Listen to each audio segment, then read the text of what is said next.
It's not always about the subject, and the answers don't matter. We get lost in the details, exploring tangents and opening possibilities.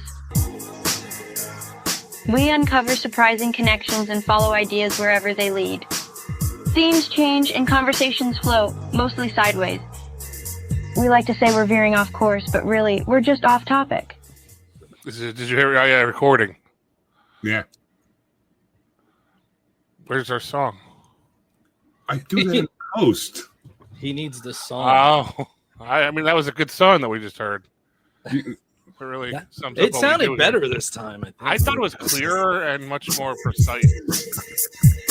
Now we got to sit here through it, so I'll just do it in post. Yeah, no, I didn't even think I don't do anything in post, so I never think of it like that. I'll be honest. I do my intro just because it gets me like psyched up into the mood. You're dealing with a radio mind here, not a podcast. I'm in the 20th century, man. I would think this would all be on tape still. Well, you're kind of like in the beginning of the 21st century because you're on FM HD2. Yeah, like True that. So you're on the internet. Future of 2004, future of radio in 2004.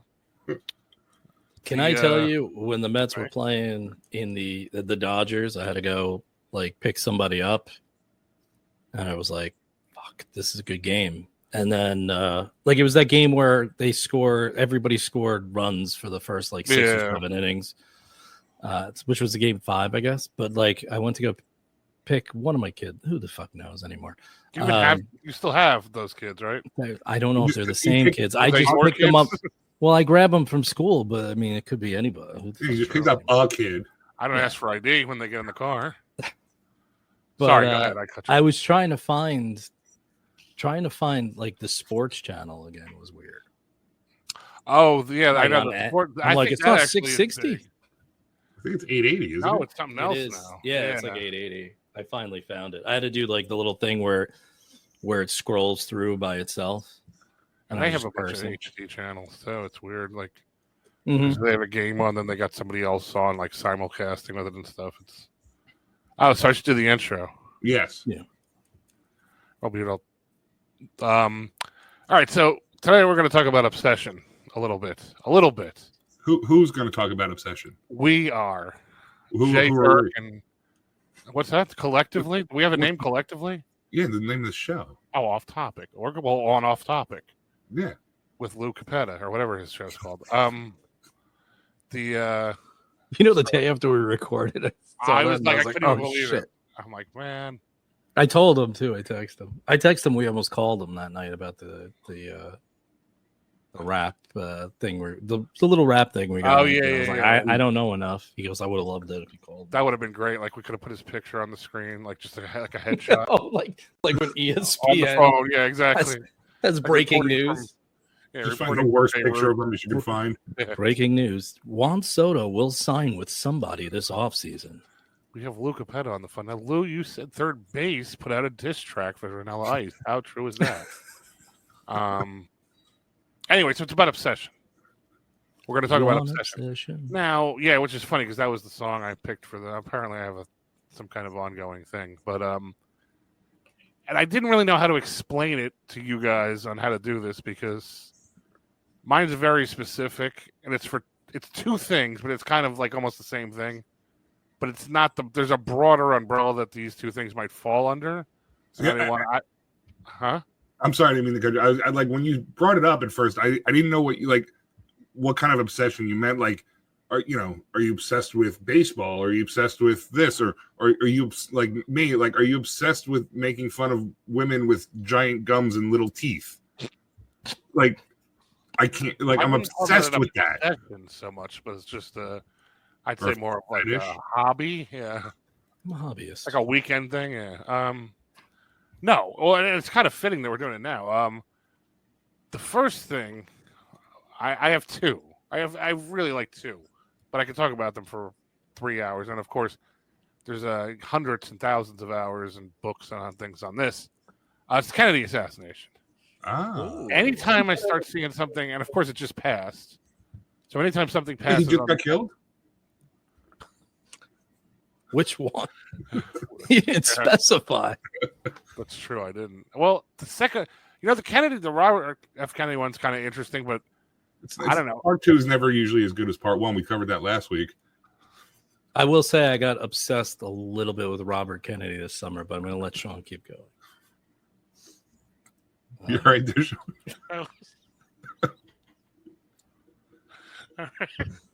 I think he might have snuck that one in a little bit. Yeah, he did kind of because it hit.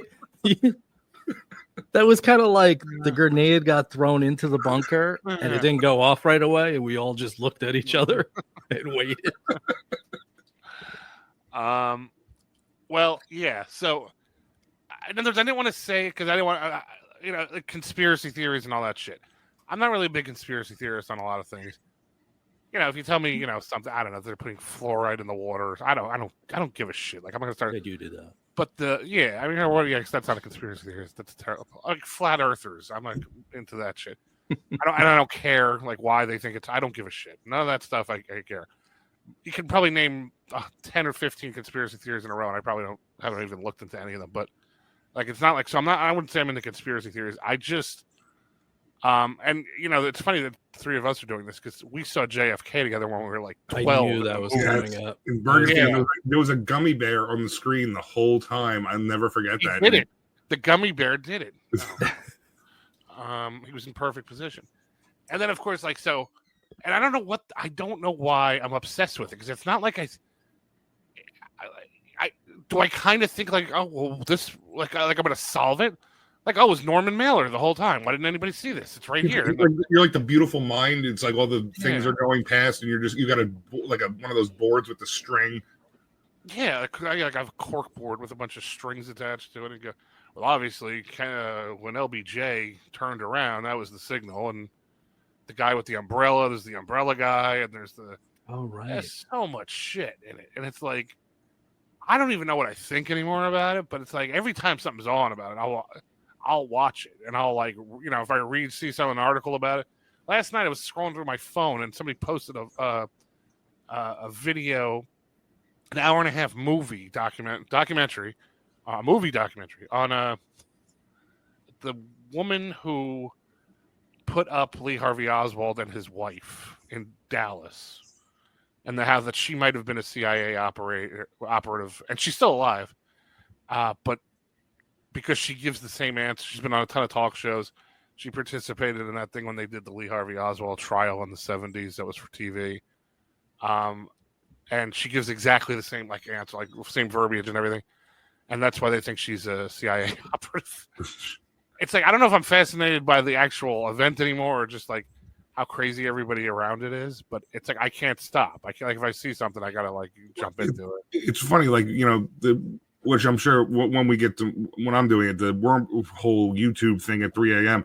The sidebar is the worst thing on YouTube because it's like I'm watching a video on Kurt Cobain, and then all of a sudden, this is true. A video came up and said, "The driver shot JFK. Here's proof." And I'm like, what? And it's like it shows them, and there's a shot where when there's a Zapruder film or whatever, where you see the driver turn around, but this video is trying to say he had a gun in his hand, and he shot. It's like nobody noticed. And I watched this 20-minute video about this. And I'm like, this doesn't prove anything. He just turned around. It was like, oh yeah, we never even looked at the driver.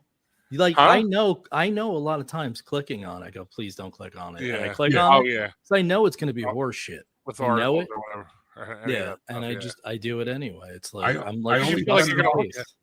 only shut it off when it starts with, hey guys, what's up? Oh yeah. That's my automatic skip. Hey guys, what's up? I'm done. I won't even listen to you. Like and subscribe to my channel. But before we get into this. No, tell me what you got first. No. And then I'll think about liking it. Give me the hint. Exactly. Tell me why I can't jump up the wall on Jedi Survivor first. And then I'll think about liking and subscribing to your fucking channel, you piece of shit. What's worse, when they do it at the beginning, or if they're right about to say the point you actually are watching the video for, and they go, before I give you this point, though, like and subscribe to my channel. Let's do a quick recap on some other theories that they had before we get into the main theory you're here for. Yeah, exactly. If you read any of those articles are always God forbid, I don't want to get into Star Wars, but let's just say for argument's sake, Star Wars. It's Obi-Wan could have been a very different character. And then the first 6 paragraphs are like, Obi-Wan Kenobi was a beloved character in the Star Wars universe. From I think his entire everything that's ever happened in the history of the fucking world. I know. And then it says like, yeah, and he could have maybe I don't know, he could have killed Darth Maul quicker or something, like just something. Yeah, it's always like something stupid. I sent you the article where it's it said Han was definitely force sensitive. Did you read that article? I sent you the cracked one, right? Yeah. Yeah, maybe. Yeah, but you know what? It's been 40 some odd years, and this guy didn't crack the case.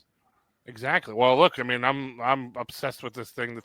And well, listen, I'm not going to blow both my my things here, but yeah, and I think that's the thing. It's like you said with the driver thing. I think there's always something like in the back of my head that thinks like, oh shit, I never even looked at the driver. Yeah. And then everybody's like, yeah, we were just looking at the guy's head explode, and we never even thought to look at the driver. And it's like, oh yeah, he has a gun. Like like something like that's going to happen. Of course it's not, but it's like. You just think that like something stupid's going to happen because there's no way. The only thing that bothers me about it, I think, and I have no answer for it, is I don't really buy Ruby shooting Oswald out of patriotism or whatever. Well, so that's what I was going to jump in and just say. What makes this so crazy is, think about it. A fucking U.S. president had his head blown off in the middle of a parade. Right. And like as soon as 9/11 happened, it was like 10 minutes later, like Al Qaeda, Osama bin Laden, they're in the caves. We know their location. Geolocation says it's here. We're going to go to war. Like it was, when it's something that big, it's usually like they don't tell us how they're finding out. Yeah. And nothing makes sense. But that's why I see that. I get why that one's so easily to get obsessed with and go down a rabbit hole. Like I'm not a huge conspiracy guy either, but that one, like, think about how crazy it is to turn on your TV and be like, then you see Jack Ruby shooting Oswald in the gut. Yeah. Like I'm going to tell you what the scene, there's the Donald Sutherland scene in JFK makes me want to go on YouTube and start researching it more. Well, I mean, I'm sure that's probably part of what made me get into it. Like watching that one, that whole movie, I can't even handle. I mean, it's like, because first of all, it's Oliver Stone. Oliver Stone couldn't get what Jim Morrison was wearing right on the fucking Ed Sullivan show. You know what I mean? Like, so I don't really, I like Oliver Stone, but I mean, and I've read interviews with him about, because he did like a follow-up thing on Showtime 2 years ago about and what he always keeps saying, like, I'm not saying that everything is verbatim truth, but it's also like I'm just trying to get people to ask questions, which is, good and bad, because sometimes you're asking dumb questions and you're wasting, distracting from bigger points. So I don't know. But yeah, that Sutherland scene, of course. I mean, there's like, I'm sure there's videos that like just debunk everything on that, and then of course videos that go, well, that's true and this is true and everything. So I think it's because the ripples are so far-reaching with that whole thing. You know what I mean? Like, it just touched on so much shit about whether we would have went to Vietnam, whether we would or stay, right? Escalated Vietnam, what he would have done with his second term, what if he would have called off the space race and all that shit, and tried to bury the Cold War a little bit. It just the what ifs and all that shit, and then like what did happen and.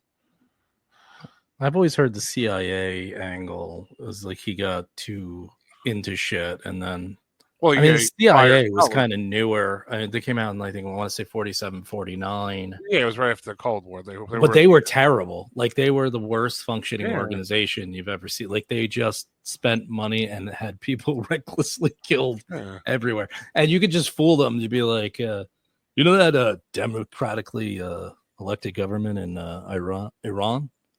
Yeah. They like communists. Well, we better fucking just overthrow that shit and put in. And then there was Patrice Lombardo and killed him for fucking Chiquita Banana stuff. That's what I'm saying. Like we're getting in, like what I mean. Like I guess that's what happened. I don't know, but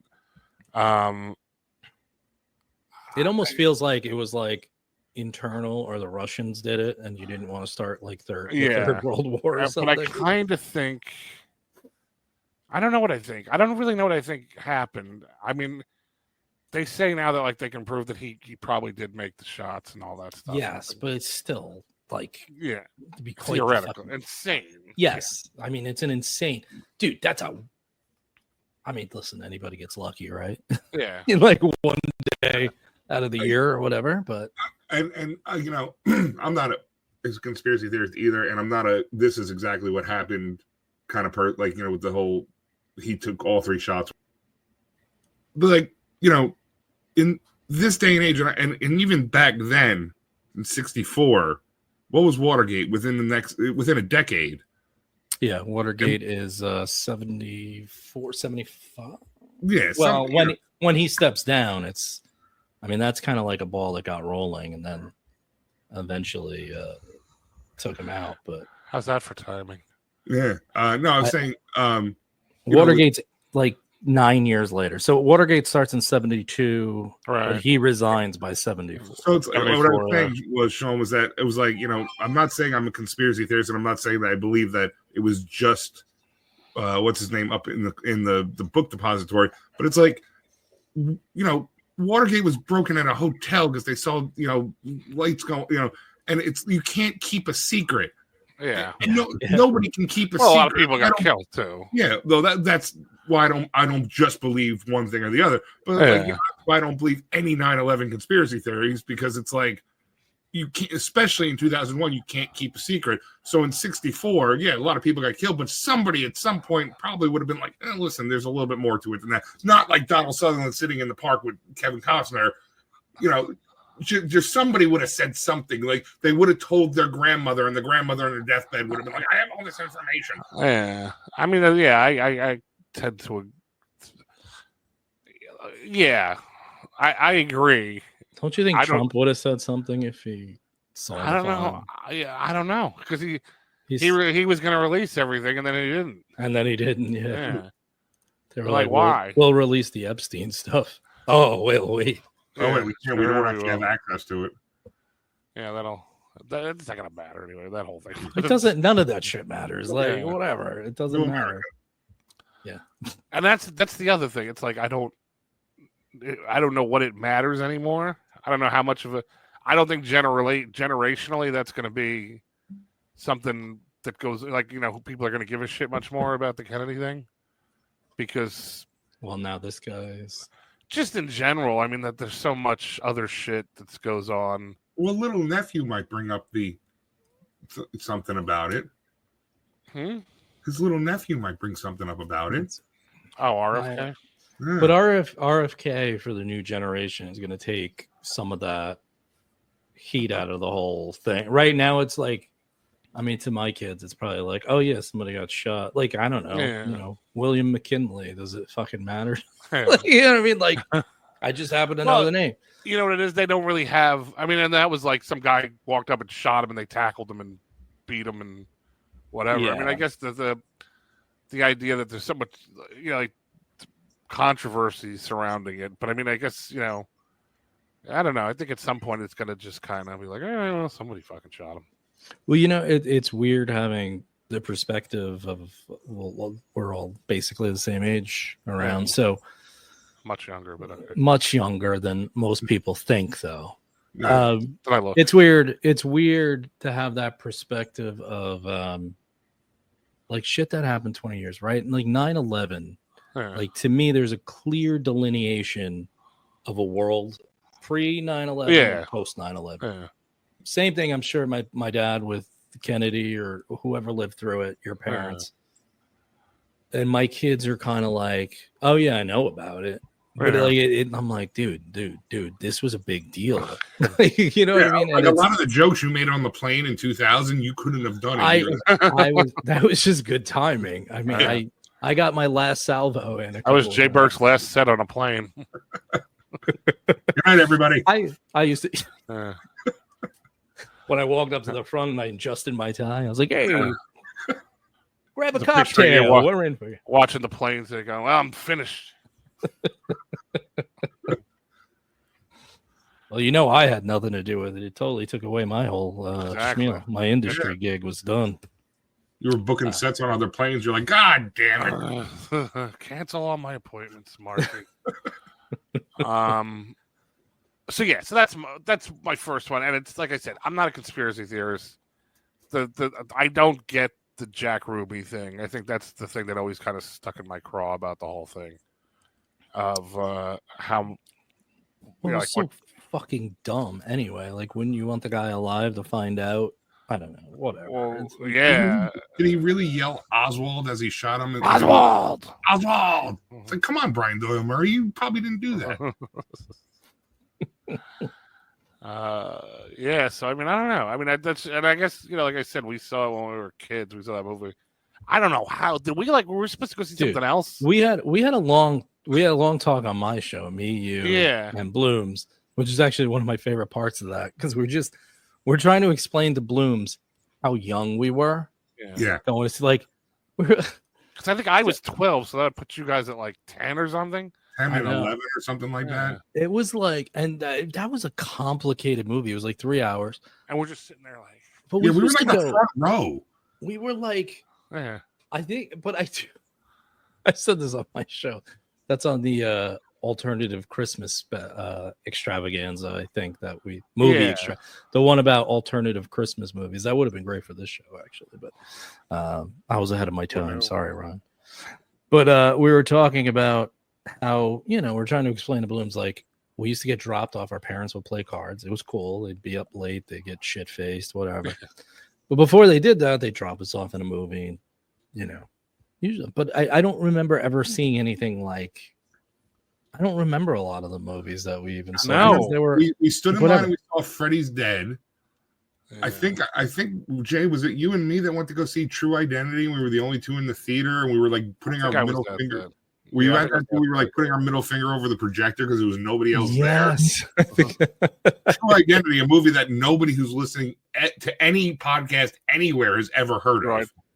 No, I know. I mean, dude, that's crazy. But maybe sending us to that was like, maybe that was the week before. We're like, you know what? That was a little silly last week. Let's highbrow it this week. Let's see something a little more informative. I really remember you, Ryan, looking at me at one point, like an hour and a half in, being like, I can't take it anymore. When's this fucking movie over? No, like JFK. Yeah, because it's 3 hours. I was 11 years old. I know, and it was so. And that was before you even get into the bondage Tommy Lee Jones scene with the. But why? Yeah. Which parent? It had to be my dad. It had to be. Yeah, I would think so. My dad or whatever. I don't know. It was one of our parents just give us like $5 and just go to the movies, and they're like, take 3 hours. We're gonna go do some blow. Yeah, they can't be around for that.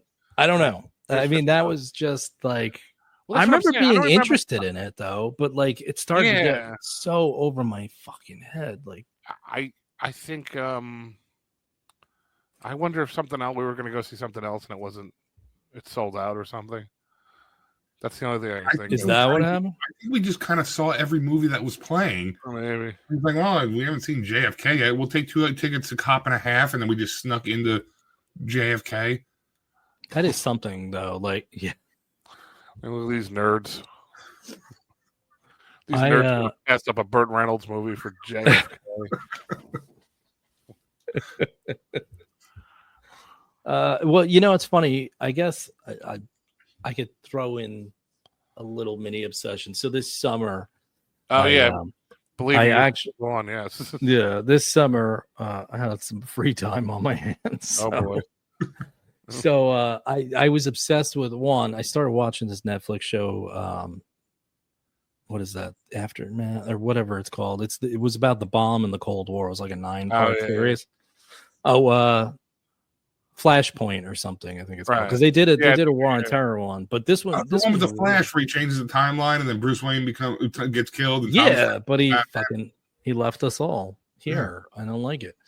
That, and then I was doing like a bunch of podcasts about, I don't want to get into it, but like we're doing Project 2025, and one of the off weeks I was like, because I was watching that, and then I started getting into like 1968 like crazy, and I did a podcast episode on that with my friend Danny and Mr. Beat, and like like when I really study that year, and Robert F. Kennedy is like, he kind of jumps into the race late. So just to back up to explain, because I am history Spider-Man according to you guys. You are.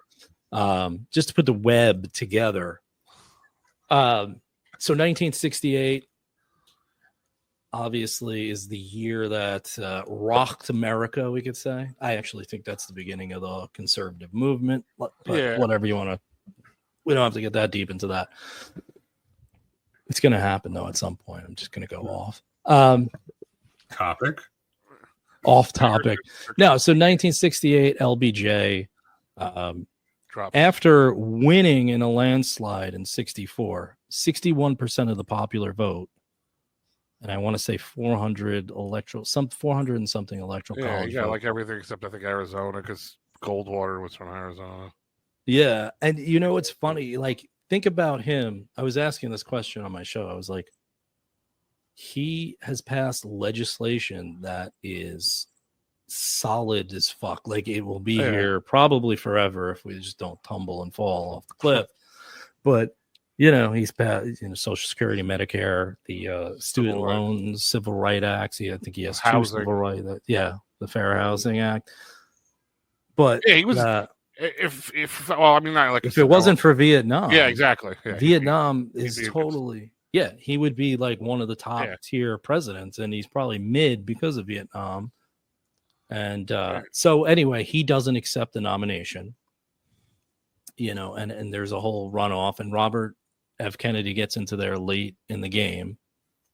I want to say Hubert Humphrey.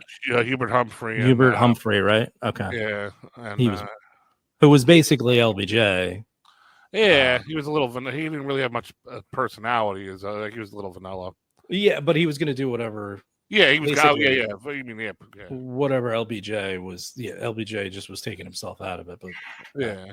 But anyway, the night he wins his first contest in California, and he seemed to have some momentum on his side. Now, we can't say whether or not he would have won the presidency, but when I look at that year, I think he had a really good shot with the momentum he had and what he was talking about. And then somebody just fucking came into the hotel in the kitchen and shot him in the fucking head.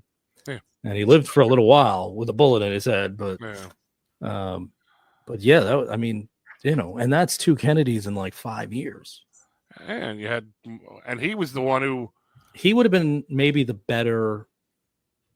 It's hard to say, but like, I don't know. Do you think Robert Kennedy would have been probably better than JFK? I think he probably would have learned a lot of lessons that I think he would have been like harder to he would have learned to keep the top up. Lesson number one. What? I'm always going with the top up. I don't think it goes without saying. I don't think I need to tell anyone that.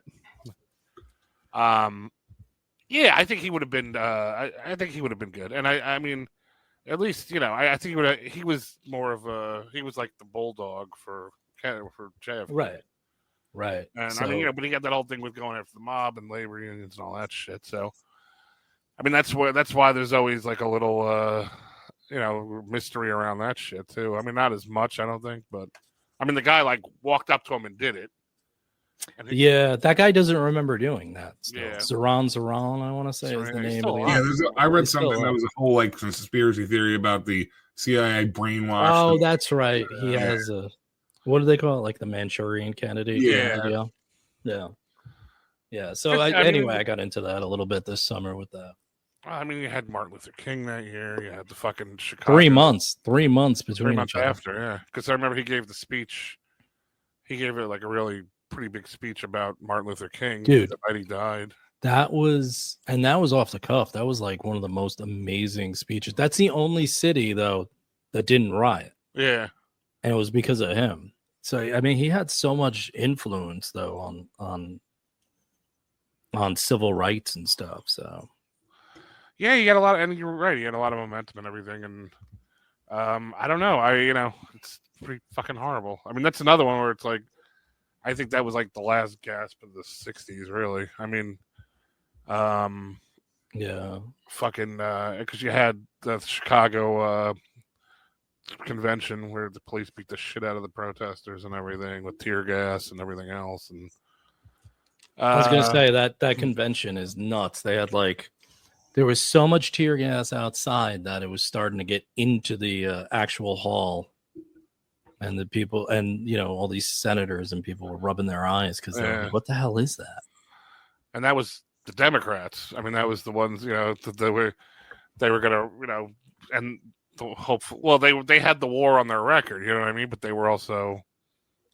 Yeah, but so there's a lot of similarities. A lot of times we talk about this, like with 2024, not the same. It echoes though. Like it's not the same thing. It's like it's like a different version of it. But I would say the wars split a lot of the Democrats here this time. Yeah, you know what I mean. So kind of the same thing. When I did that episode on 1968. By the way, it was like an hour and 45 minutes. And I must have left out like 5 or 6 things that happened tonight. I had a whole list. I know. Well, it's hard to hit everything. That's a tough one, though. That was that was a fun one to do, but there was just too much. Like I didn't even get to what the Columbia University stuff where they had to shut in for fucking a week or whatever it was, and wasn't that fucking. Kent State too. There was a couple. That happened on my birthday. That did. Yeah. Did that ruin your birthday? Did it ruin your birthday? You were fucking old then too. Yeah, it did. I was like, "Oh, can I have ice cream cake?" And they're like, "No, we're not serving." No, we got to feed the kids. Somebody's got to feed these kids. No, some kid was shot at a college. Oh, 30 years ago. Fuck me. I guess I'll just play with old Legos then. I call him and play with my Lego, and then you can make the scene in Legos. Do they sell a protester kit Legos with the cops with rifles and flowers in the barrel from a fucking protester? Yeah, so that everybody's like, what the fuck happened? Your sessions are so fucking much more intricate and smart than mine. Well, no, that's not really true. That's literally, I'll 2:00 in the morning start watching music videos on YouTube, and then I'll watch a live video. And this is true. I watched a live video of Van Halen with Sammy Hagar from 1987. Was that the Live Without a Net thing? Yes, but it was they were playing some song, and Eddie and Sammy gave each other a dirty look, and I just ooh, I wonder what that was about. And then I watched a 45-minute documentary on how Sammy felt about Eddie, how Sammy felt about Dave, how him and Michael are still friends, and Alex has never really mentioned. And and I watched the whole Dan Rather interview with Sammy Hagar, where he talks about everything. And I was. When was the last time you listened to Van Halen? In the car on the way home. Oh, I was gonna say. It was on random though. It was Pound Cake. Pound Cake's nice. Good song. That's peak Hagar maybe. And then Run Around gets stuck in my head every once in a while. But not regularly. Not regular. Just once in a while. But the interviews, I get like that with certain things too, with bands and stuff. Like with you would send me something. What was it? Brian Wilson's, not Brian Wilson. Mike Love. Mike Love talking about Charles Manson. Yeah. Well, Dennis Wilson hung out with Manson, and they started realizing he was a creep. Yeah, because he was. Yeah. Well, what? Perception. That's one I. All right. Well, listen. I'm just gonna because this is all gonna tie into everything. Manson's one I never got into. As far as getting because my second thing was the Zodiac Killer. Oh yeah, you're obsessed with the Zodiac Killer. Yeah. It's the same thing. It's I just can't get how they didn't get him. It seems like it's this guy, and ever since that fucking movie came out, which I really like the movie, is kind of where it all started. I don't like true crime shit. I'm not a bit. That's why I was gonna say I didn't want to say it was conspiracy theories, and I didn't want to say it was true crime because I'm not really into either. Just very specifically JFK and Zodiac, and I didn't mean to cut you off. I'm only bringing it up because fucking. Manson's always one that I never really Well, it's the whole serial killer obsession. I'm not upset. I don't care. Yeah, I don't either. I don't like. They get so close to catching him, and then every fucking like 16 months since that movie came out, there's like a new documentary on something, and they're like, do they name the Zodiac Kid? Of course they fucking don't. There was something brand new on Netflix where there was like this family that the guy they think did it hung out with, and that he supposedly. Oh yeah, they have like a picture of the guy on the cover. Yeah, of that, and you're like, oh shit, they found him. Well, he was like the biggest suspect, that guy, but they could never. It was all circumstantial. Although it's pretty fucking circumstantial. I mean, like it's pretty like, wow, this is very, if I was a betting man. Yeah. Do you remember the Zodiac Killer from when we were kids? The copycat in the 90s? And it was in Japan, wasn't it? No, it was in New York. Was it? There was a guy in Brooklyn. They found him. Roberto Eddie Cida. Oh, Humberto, yeah. No, yeah, I don't. Yeah, so he was known as the New York Zodiac. I know there was another one, but I didn't know. Sniper. There's regional Zodiacs now? Yeah, he started sending the letters. I just remember this as a kid because I remember walking through to Bergenfield from New Milford and just talking about it with some of the New Milford crew and being in Bergenfield? That's the crazy part. I was in Bergenfield. And he was was he pretending to be the other guy or? He was. I shouldn't answer that because I don't remember totally. Yeah, you don't want to get some hate mail from. I don't want to get true crime people though. Yeah, some fucker in her basement going, that's not really what happened. Well, I remember. I'll look this up real quick.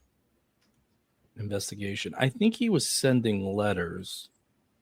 He was asking people what their sign was and then killing them, obviously, based on that. He did kill a Leo in August. I don't know. I just told them if it was their sign. Yeah, something like that. He was looking for certain signs. Like I said, I just remember this as a kid. It was like, yeah, my dad would bring home the there were other ones. I kind of forgot because I didn't want to jump bringing it up because I know you were talking about the Mike Love, and I brought up the Mike Love thing because that shit's fascinating. The Mike Love shit is pretty fascinating. I figured it was going to get to Manson somehow, so I just figured I didn't want to talk about. I didn't know how to say that I wasn't obsessed with Manson, but I was obsessed with the Zodiac. The reason I got to the Mike Love stuff is because I watched a Monkees video, right? And it was Mickey Dolenz and Peter Tork after everybody else was dead, talking about everybody else, and then I was like, yeah, but what did Mike Nesmith think about that? Oh, look at that. The next video, it's Mike Nesmith with the rest of them after Davy Jones dies. Then I was like, I wonder what Davy Jones thought of all this. And then it was an interview from the 80s where it was all four of them. And then I was like, that's kind of interesting. Oh, wait. Dan Rather interviews Mickey Dolenz after everybody else is dead? I have to watch that. Do I have to work in 2 hours? Yes, but this is only 45 minutes. I need to know. Yeah. I need to know what Mickey Dolenz thinks about the Monkees now. I know. And Mike Love was the next video. Yeah, Mike Love's got some interesting. Mike Love's Rock and Roll Hall of Fame speech alone is worth checking out just because he, I don't know, pretty much says he's the greatest, I guess, in it. And does he rip the Beatles, I think? And I never saw it, but I to be honest with you, I like the Beach Boys, but I never knew Mike Love was like the main guy. He wasn't. Well, I know Brian Wilson obviously was the main guy, and I sent you that link, a video a while ago where it says Brian Wilson's actually in the Kokomo video, but he's not. Oh yeah. I remember that. Yeah, because Mike Love's like, oh, he really loved that song. He didn't know it was us, and then I found out it was us. We were doing a video, and he wanted to be in the video, but in the background, but he's not. But John Stamos is prominently in the video. Sure, playing bongos like a motherfucker.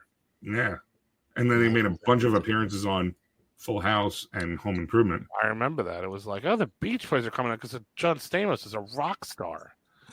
Uncle Jesse's a rock star. There is actually an episode of Full House where Jesse is trying to make a new album, and he's like, nobody's ever going to sign me. And Rebecca, his wife, is like, yeah, but you're friends with the Beach Boys, and they're going to be on the show today, so you should come hang out. He's like, I don't want to hang out with them because I don't want to get the record deal that way. It's like, dude, you're friends with the Beach Boys? Yeah. You could just get an album with them? It's like, don't worry, the Beach Boys suck now, too. Yeah. This is 97. Nobody cares. It's not like 30 years ago. Yeah, it's not like Pet Sounds is coming out. They're putting out fucking songs where they're just naming islands, you fucking dummy. And they have you on bongos. Yeah, I mean, so I did have a weird YouTube obsession this summer with Mike Tyson. Speaking of timing, I did. It was one of those things where I guess I mean, it had to be the Jake Paul thing that was going to happen in July or something, right? Yeah. And then it didn't happen. But I think it was like I wasn't paying that much attention to it, and then I was like, when are they supposed to fight? And then I just looked it up. But I started like watching all these like replays and like these boxing experts and stuff, and like, it was like stupid shit to entice you. It was like, the time somebody tried to talk smack to Mike Tyson, it didn't go well. And of course it didn't go well. The guy had like 35 wins before he lost. But I had like this weird obsession. It was funny though. Like rewatching it, I was like, God damn, he was fucking dominating. Like I remember he was scary. I mean, I don't know. That was the one thing about this fight. I was like, it kind of took away that like mystique. Yeah, like he was still almost 60, but I still wouldn't mess with him if I saw him. Yeah, but there's videos now where it says that that shows like he could have landed a left jab or he could have done this, but he was biting his glove to remind himself to not punch him because he didn't want to knock him out. Yeah, and everybody looks too deep. Everybody, and that's the problem with podcasts and YouTube. Is that everybody many voices? Yeah, too many voices, and they look too deep into things. Everything. Yeah. Like they're obsessed about it. I'm so. Thank you. Yeah. No, but I just like I got really deep into the woods with it. With Tyson.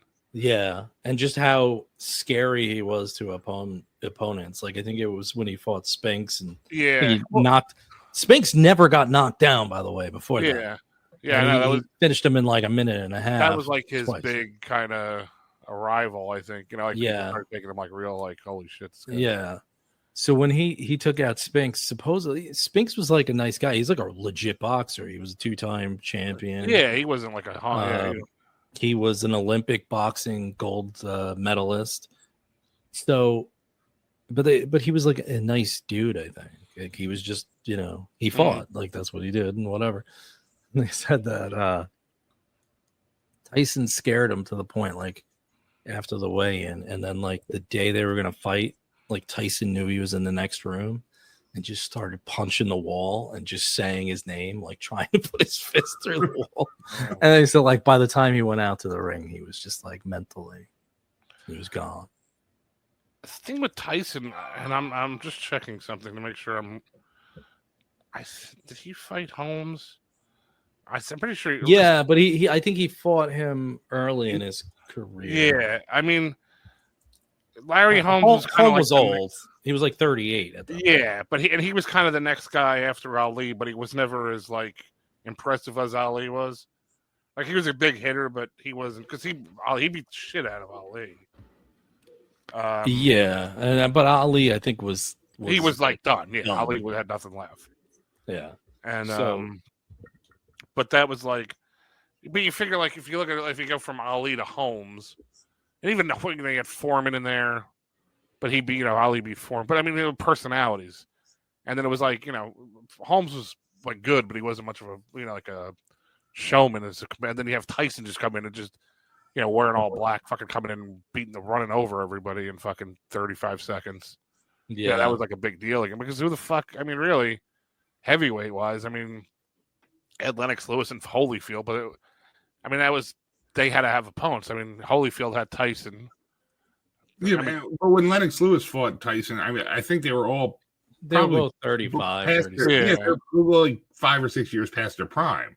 Well, Lennox Lewis was a good boxer. Yeah, he was. He knew what he was doing. Like that's why, like Tyson, if he didn't have power, couldn't really. Yeah, see, Tyson was like, well, I can't say Tyson. It's not like Tyson was a bad boxer, but Tyson was small. It was funny watching these videos. They talked about when he went with Larry King.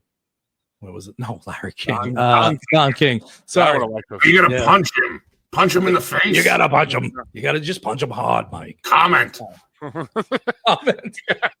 No, but when he went to Don King, he lost his old trainer. I can't remember his old trainer name. D'Amato. Yes, but he had him like he always did this thing where he was like he called it peekaboo. Oh yeah, Tyson was really small, was really short for a boxer, but he was quick as fuck. But he used to cover his face, and he basically could cover his body like this. And he was so fast when he came out. Like, well, they showed him doing that training for the Jake Paul fight. I know he looks so good training. Yeah, he looks good for the first like 30 seconds of that fight. We were watching it, and I said, "I'm like, oh shit!" And then I was like, "Wait, what's this?" Then it was 8 rounds or 3 rounds or whatever the fuck it was of nothing. Yeah. Well, because Jake Paul looked scared when he came out. The first 2, I think, rounds, Tyson scared him a little bit. Well, there's again, going into the whole everybody overanalyzes. There's a part where Tyson hits him with Tyson hits him with a left, and then knocks Paul back, and then he hugs him, and like people are going, that's when he says to him. That's when he says, "Remember the 20 million" or something like that. Yeah, I think. Well, personally, I think too. His legs didn't look right. I think his knee was fucked up, and I don't think he had any movement at that point. Like he was just a statue. He came out for like 45 seconds he had it. But it's funny when we were watching it, I remember what's the main announcer, Morello or whatever his name is. And then there was the boxer. Who was the boxer? Roy Jones Jr. That was Roy Jones Jr. Roy Jones who boxed him. Yeah, Roy Jones kept saying, "I don't remember him biting his glove. I don't remember him biting his glove." And Morello's like, "I don't mean to badmouth you, but he does. No disrespect." No disrespect. And then they asked Tyson about it. He's like, I was just biting my glove because I just bite things. And it's like, no, really, I don't remember ever. I don't remember like that though. Like if he did, it was weird. I know what you mean. I thought his mouthpiece was fucked up or something. That's what Roy Jones kept saying. Yeah, we'll see if Roy Jones isn't back for the next broadcast. Did you see the best were the memes the day after? It's like, what was it? It's like Netflix offers Jake Paul $50 million to push. What was it to push? What's his name? To push what's his name down the stairs? Or they had him. He was going to fight. Jimmy Carter. I saw one. Jimmy Carter. Yeah, I saw Mantelbaum from Seinfeld. I think memes are the greatest creation in the history of our life. They really are. Yeah, they really are. They're fantastic. Like fuck iPhones and droids. Like I think memes are the best creation in the history of humanity. Well, you know what? Like no matter what a meme says, like it doesn't bother me. Like I laugh at it, even if it's something so outrageously like. Even if it's against my principles. The problem is half of America takes their news sources from memes. Well, that's true. So I take that back. Like sometimes I laugh because like I've seen these weird political things and they have like or those manosphere guys, these guys. They'll show like a picture of Tom Hardy smoking. And I'm like, yeah, except Tom Hardy didn't say any of this shit. Yeah. You know what I mean? Like I hate those where it's like it's the Cheeky Minders one. And there's like, remember who your friends are. It's like, no, that's not what I don't think they ever said that on the show. I watched that show. Yeah. They would say things like, the fucking Peaky Blinders are coming to skull you, you fucking piece of shit. I mean, like, literally, that's like what they would say. I mean, those were the lines verbatim. For 6 seasons. He does these impersonations. I swear, you think of it as real people. I get one. Gotta get one in. Oh, my God. So what else? So anyway, Tyson was a big one this summer. Oh yeah, yeah. Well, it's funny. I like watching. I got obsessed with like boxing for a while. When it was on HBO, and then they'd show ESPN Classics used to show old fights. People I never fucking heard of, and were like, they're famous boxers, but I didn't know anything because I was not. Like there was an Aaron Pryor fight with Nicholson in the front row. I forget who he fought. It might have been Camacho, but I'm probably wrong on that. Or Chavez. It was like this crazy ass fight. I was in Atlantic City watching this thing. It was like from 1985 or something. I was getting ready to go out. I just threw the TV on. I was like flipping through while I got ready. And I want to watch this whole damn fight because it was, like insane. They're just in the middle of the ring, just pounding the shit out of each other. Like Sean's in his towel, just getting ready to go to the casino, and he's just like, "Ooh!" He just sits at the end of the pitching the tent. That's the two girls that fought, Serrano and they were good. A great fight. Yeah. That was like, and at the end they were just pounding. I don't know how either of them stood because, like, Serrano. First of all, Serrano won that fight, but she almost had that girl knocked out in the first round, or the second round. Yeah, and then just at the end they were just pounding the hell out. Yeah, but you know what? Was a Serrano's trainer he was kind of like, "Oh, we need a referee that's going to call this." And it's like, "Oh, shut up!" She was getting headbutted like 4 times. Yes, but I mean, like, the ref did say to the other one, like, "Hey, you're better than that. Stop doing that." And it wasn't like she was deliberately headbutting. She was, she was leading with her head. And I don't know. I'm not a boxing expert. I don't think it was totally on purpose either, but I don't understand how she won the fight 95 to 94 when she got a point taken away from her and she landed like 100 less punches or something like that. I didn't, whatever. I know they give it a little bit to the champ a lot of times, but I was just surprised. I didn't know they were defending any legit belts and shit on that thing. Yeah, I didn't know that either. I've never watched any of his stuff, so I didn't know they actually had. I thought it was just all. Well, it was hard to keep track because it kept buffering every 10 seconds. Did you get that too? You were sitting next to me. Yes, of course we got that too. It did feel like felt a little like Mike Tyson's Punch Out, honestly. Sometimes you could take it out and blow on it. Yeah. You couldn't take one shot from the champ in that game. I actually beat that game because I put a cheat code in because I have the emulator on my computer, so I put the one punch knockout cheat code in just to see what it was like when I beat the game. Not that impressive. No, you go back to training and then you start all over again, right? You go back to training. I'm like, I don't want to fight Glass Joe. We got to beat Tyson. It was like, how the hell's that supposed to work? Like, that's ad infinitum. Fight him forever. Nobody else comes up. And there was another version of that game too, where it was like Tyson. It was just Super Macho Man was the last guy. It was Super Punch Out. On Nintendo there was another Mike Tyson's Punch Out. It wasn't Mike Tyson. It was just Punch Out, and it was like Super Punch Out. Super Punch Out is Super Macho Man's the last guy, but the original Punch-Out before Mike Tyson. It was either before or it's an unlicensed version. All right. Where it's somebody that's exactly like Tyson, but it's not Tyson. Huh. That's funny. There hasn't been a really good boxing game in a long time. I don't even remember the last time. They had like Fight Night, but like all these fucking sports games now. I'm sounding like an old man now.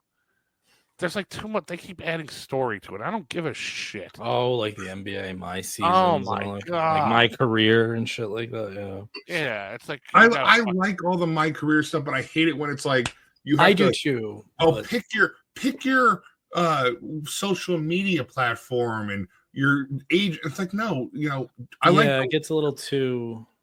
I just want to become a good player, like work my way up. My favorite parts of any game are where you have no stats and you have to build your stats. Yeah, I agree. I'm into that too. Yeah, me too. Like where I'm getting pissed. I'm like, put me fucking in there. You want to win? Yeah. You want to win? Yeah, I want a game where it's like, okay, we're not going to, if you have a good training camp, maybe we'll start you. Or you play backup and then the guy breaks his leg, the starter breaks his leg, and you get a couple games in, and then they bring the starter back because they're paying him a lot of money. And I'm like, look, motherfucker, did you see what I did out there? Did you fucking see me put up like fucking 60 points? and fucking 10 rebounds and fucking 15 assists, and you're gonna sit me? What are you, crazy? I'll demand my release, and then they'll play me to some other team that fucking stinks. How many sports are you talking about? Based on crime. There isn't a game rebounds like and yeah, there isn't a game like this at all. I'm making it up in my head. I will tell you, like, I almost had to stop playing them at some point because I used to put myself in the games, and when I was young, but when I was young, I used to have to change the date to be like not my birthday because I was so young playing it. Like if I'm 11 years old, I can't. The other way. And now it's like, oh my God, like when I was like 28, 29, I'm like, holy shit. Like you put it in now I'm born in 1990, like 1992. What are we Here comes a starter. He's 43 in a wheelchair. They'd be making Disney movies about you now. Like Jason Burke coming out of nowhere. Like Tony Kid undrafted, unseen, hasn't played college ball or anything. Yeah, my version of The Natural. The Tony Danza is a garbage man kicker. That's the movie. He's a garbage man who's a really good kicker, and he gets drafted by the Eagles. And the title is literally called like Garbage Man Kicker for the Eagles. Like it's something ridiculous. Hey, you sent the thing to us, didn't you? I think I did. Yeah, and I was like, I could kick pretty good. I got a kicking power. And I'm waiting for it. What do you do? Kick like a garbage can? And it's my job, I kick around garbage cans a lot. He does these impersonations. I swear, you think it was the real people. I got it every time. Is this it? Okay? I think I found it. The garbage picking, field goal kicking Philadelphia phenomenon. Yes, that's the name of the movie. That's a fantastic name. But what's it about? I don't get it. I don't care. I want to watch it. Can you imagine we went to like the movie theater when we were kids and we're like, we've seen everything. We picked JFK over that. That's what the problem was. That was sold out. That was sold out. We're like, oh, there's no seats. Tony Danza fans. I will say the most obsessive game. It's terrible. I still play Red Dead Redemption 2 constantly. You know what? I'll play recently, but yes. I'm still on Fortnite. I'm weaning off of Fortnite because I don't give a shit about the battle pass this time. But Fortnite's funny because you have to be obsessed with it to play it that much because they had last time was like they had all these Marvel skins, like you get like War Machine and fucking Black Panther and Dr. Doom, and it was like, oh yeah, fuck man, I'm gonna like obsessively play this fucking game so I can get all that shit. And every time I get one, I'm like, who the fuck cares? Like you just do the same shit. You're still just running around shooting a fucking machine gun around. Doesn't change anything. Doesn't get any. You don't get any other fucking powers. Well, you fucked me up with it because the map they have now I like because it's the map I was playing when I was streaming when I was playing in like 2020 when everybody was doing nothing but streaming. Well, yeah, that's kind of how I got on it too. Yeah. Yeah. So it's a similar map, but you got me obsessed. On topic. With the mini games to just build XP. Oh yeah. The tycoon stuff. Yeah, there's like mini games that players create and it'll get your experience up, and you can buy shit with it, and it's just the dumbest waste of time. I've tried. If there's an afterlife and they're just like show up, they're like, dude, what was with the Fortnite thing, man? What the fuck are you doing?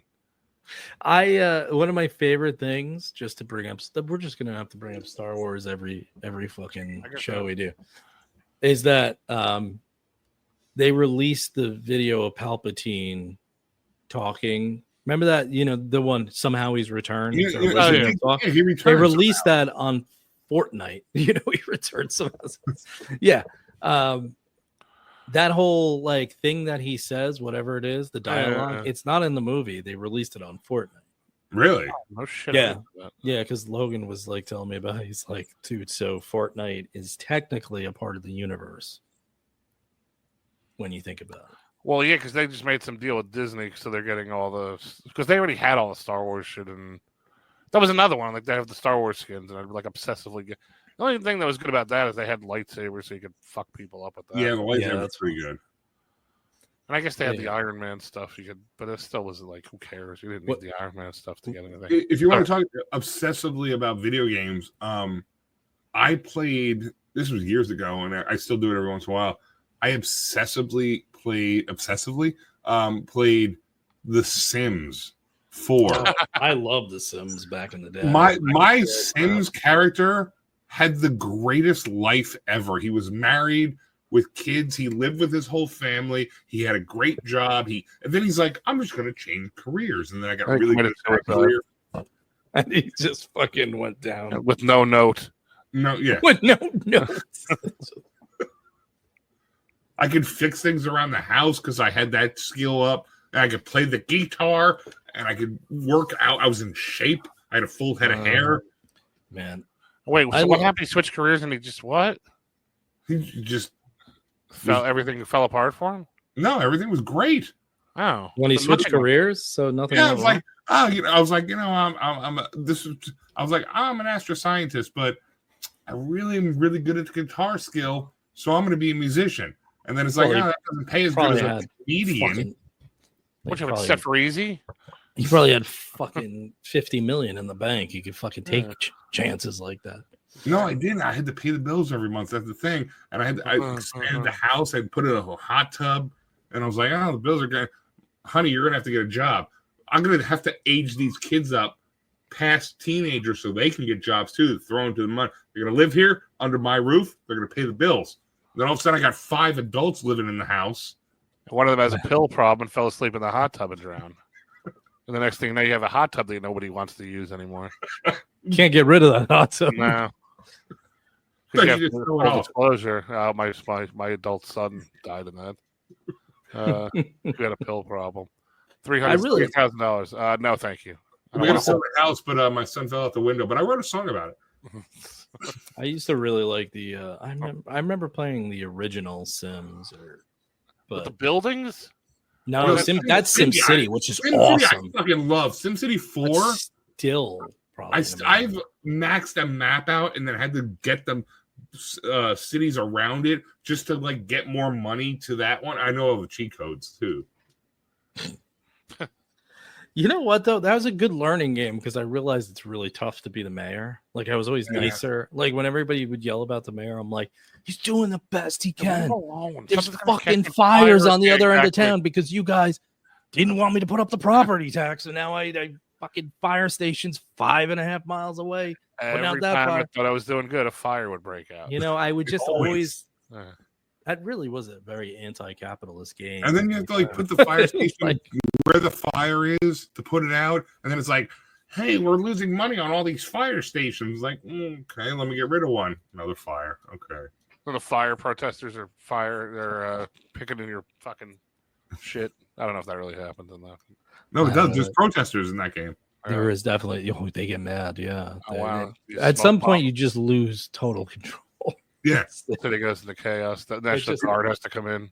Yeah. If you don't, the worst is when a tornado would just come through and destroy. I shut up all disasters, but like I put the cash sheet in just so I was always up on money, and I look up and like, how do I make money on this?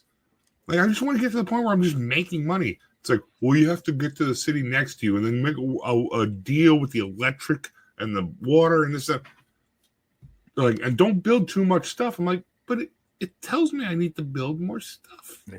And then Bane comes in and blows up all the bridges and you can't get out. And...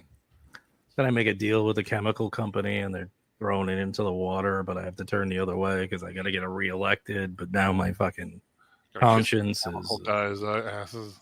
It's really fucked up game when you think about it. It is. But I've been playing Red Dead for like 5 years nonstop. So I love the first game years ago. You know, that came out right 2010. They remastered that, didn't they? Like recently. That pissed a lot of people off. Really? They like reported it. Wow. They changed the port, but they were going to charge you $50 for it. But what happened was it was really like one of those cases where people got a little ahead of themselves. So when they said they had a big announcement coming up, everybody started thinking it was they were they thought it was going to be they were going to remaster Red Dead 1 with like all the players redoing voices and like they were going to make it Red Dead 2, but with Red Dead 1 with Red Dead 2 graphics and horseplay and all that kind of stuff. But they just report like, man, I'm at the point in that game where I'm literally doing missions and just trying to figure out how bad I can fuck them up. So like I have to save his ex-girlfriend's brother, Jamie. Right. And I found out that Jamie is the best guy to have around you for anything. Like I would never take him back to marry. I would take him to like town. All right. And you like he's hardcore. And if anybody's listening who still has this game, you need to get Jamie, you need to go to town and you need to start fucking with the town folk. Because he gets off the horse and he beats the shit or he shoots people for you. Like I was reluctant to give him up because he was so I'm gonna start playing Red Dead again. Dude, like just do the missions and like screw around. Like that's all I do now is like that's in the game. You're not doing online. I've played online, but I've been doing the game more. Okay. No, I wasn't sure because I didn't remember if there was stuff. Yeah, if you like redo the game, I've tried to redo it so that I remember like I'm gonna redo this and try to just be 100% honorable. Mm-hmm. But that game forces you. Oh, I mean, these guys like you just say hi to somebody on the road, they're like asshole, and you think I'm gonna put up with that? I got fucking 12 guns on me. Like, what are you doing? Chap? And I'm like, what did you say to me? Howdy, chap. You mean by chap? Yeah. I like just killed the guy who's looking for Gavin yesterday just to see what he had on him. But it was like it's getting bad now because now. So when I would first, in the beginning, I'm like, listen, I got to be justified because like in my soul, I still felt like I was doing something wrong. Yeah. and at the beginning, I was just, but like I could see where people just cross a line and they never go back in real life because I've gotten to the point where like a guy walks by and says hi, and I just fucking shoot his horse down so he flips off of it. Like, what do you mean by hi? Like, you're listening to Off Topic Exhibit A. The eventual Jay Burke snapped trial case. Yeah, this is But no, that guy. He said hi to me.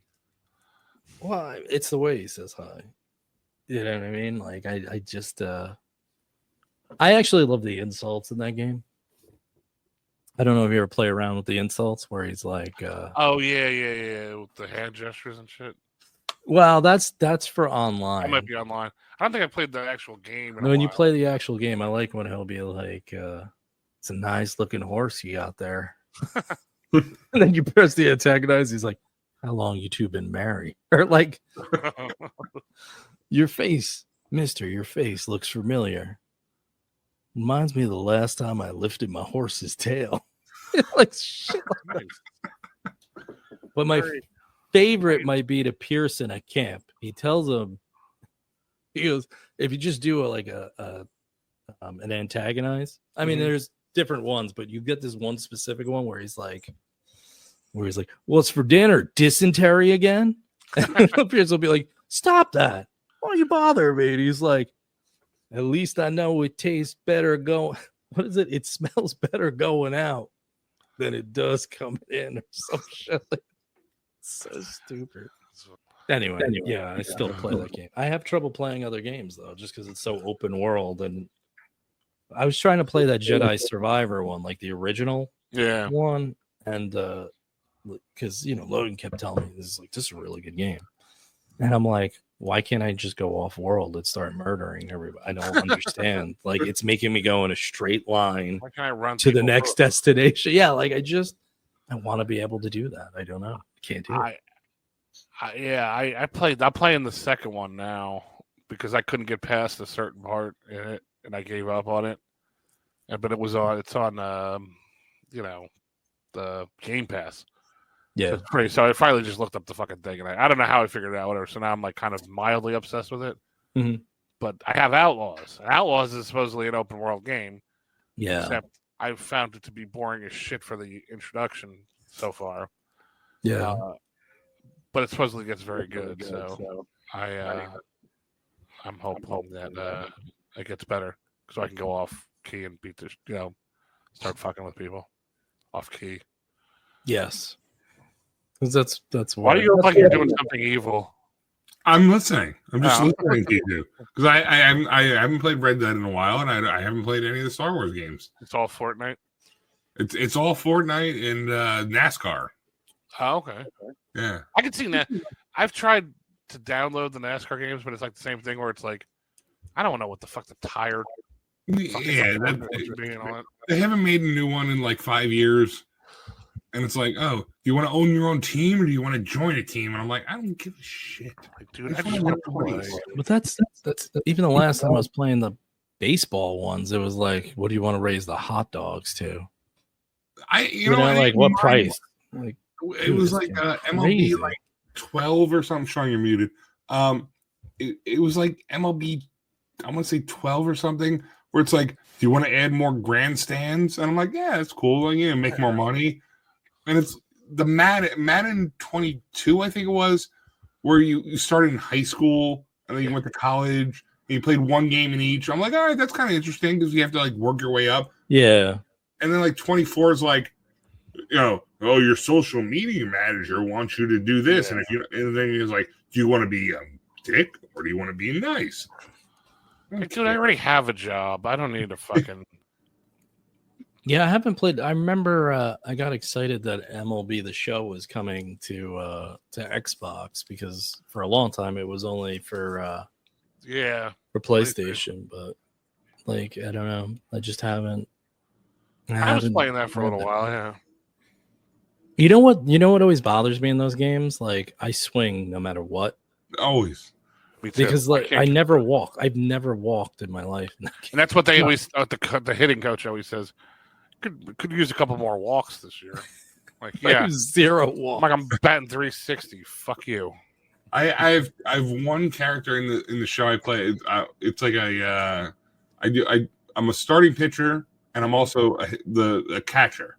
Well, that's yeah. I mean, yeah. And I only play when I'm involved. Whatever that setting is. Oh yeah, I don't play the whole game. Yeah. Yeah. So it's like I'll do that too. I'm either at bat, I have to throw somebody out, or I have to start the game. And I do slurves and I do 12-6 curveballs. I do 4-seam fastballs. I do cutters and something else, whatever the other pitch is. And if I'm trying to get the no hitter. I still have not got. I've gotten 8 innings of no hitting, but I'm trying to just like. I don't know. I feel like if I break a record in the game, I'm gonna get some award. Like I'm gonna do something for you personally. Yeah, like I'm gonna get a no hitter, and all of a sudden I'm just gonna be like, you don't have to work anymore. Here's money. Amazon Prime will show up and be like, hey guy, here's your reward for I heard a no hitter. Here's some money. It is funny. I was like Ohtani in those games before Ohtani was a thing, He ripped you off. I feel like it. I mean, I do. I should go to Japan and show him what it's like to own what that. An American baseball player can do. Yeah. Yeah. I mean, I forget where I was going. I was going to go somewhere with that. But anyway, like Madden was like that. With me, I have. Well, in the show, I had. A pitcher. I had Bruce Dern, Gene Hackman, and Burt Reynolds. That's who I just named them. And then one was a starting pitcher, one was a first baseman, which is annoying because you always got to fucking scoop the fucking ball up. Yeah. So you get that cut to you like every time you got like fucking get the thing in the circle. And I guess one was a closer. I think Bruce Dern was a closer. And he took fucking forever to get called up. It was annoying as shit. I had like 45 fucking saves in the AAA, and I'm like, when am I getting fucking called up? And they're like, no. It does get a little ridiculous. It's true. Some of those games take a little while, and I'm like, how much more do I got to trade? Like just trade me, dude. I don't want a real fucking baseball career. I'm not trying to, I remember one of the old the shows, I created my own team, and I created players that I knew. Like Jay, you were I think second base. Sean, you were first base. I was the catcher. It was like people I knew. I made the did whole that before, team. And I was like, I'm gonna play the whole season with people I know. And it was like I ran out of people to like who I was friends with. I was like, I guess Evan is the center fielder. Does he even know how to play baseball? A bad move. That's a yeah. You can do the national anthem or something, but All with his head shaking back and forth. I used to do that. I remember one game. I've always remembered this for some reason. I must have got it from Valdez, but I named the player Ed Cack. Ed Cack. And it was basketball, so it was one of them. And I made it as short as possible. He was like 5'4" in the game, but I made him like 380 pounds. I made him bad at shooting. It was just like something I was fooling around, but I made him dunk like a 99. He was 99 at dunking. So it would be like this little fat guy running around. But he could dunk from like the free throw line. It was so stupid. Everyone's like, I can't believe it. I remember I hit a 3 in a game with him. I was like, oh my God, he's a 1. He's got like a 1. I don't know. I it's hard with those fucking games because I just like my guy in Madden just fucking finished the season, won the Super Bowl. My star running back, went down with an injury. I got over 4,000 yards passing, like 36 touchdowns. I wasn't even in the top 10 for MVP. So I shaved my head for the Super Bowl just to show that he was emotionally trying to deal with it. And then he won the Super Bowl MVP. So I feel good. I feel like he should retire now. Well, then do you do the mode where you play every play, or like you throw the ball just offense? Yeah. I just do the face of the franchise where it's like, I hand it off and I go, all right, let's see what happens. Sometimes I do that with some of those games where it's just like, and then when it's not going the way I start it over because I'm like, I'm much better than that. Like, I will not have people thinking this is what I represent. I'm not that person. I won't have people talking about Philip Seymour Hoffman like that on the field. Whatever. I used to like to start my own team in like Connecticut or somewhere. Like, you know what I mean? Like I used to do weird spots like to start a team. Yeah, Connecticut's a good one. I figured it was like I was like trying to think of where in the country. Well, they have fucking everybody has college sports. I can't. I was on a podcast, like a sports podcast, and they brought up college, and they're just looking at me. I'm like, guys, there's just too much. Yeah. I was like, I enjoy it. Like if it's on, sometimes I watch it, and I'm like, these guys play hard, but and it's not as bad like the pros. It gets sometimes hard to watch, but there's only 30 teams or whatever if you're watching football or basketball or even baseball. Yeah, and I have no rooting interest in any of it, so I don't care. I don't really have a rooting interest in football either anymore. I don't really much either. Although it's interesting, you see Rex Ryan was like pining. He has been like all over the place pining to be the Jets coach. Again, really? Yeah. Yeah. If you watch this week, I mean, he came out.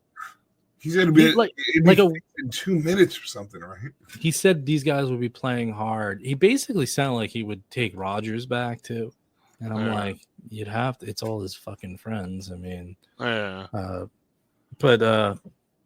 there's like a part of me that's just like, you know what?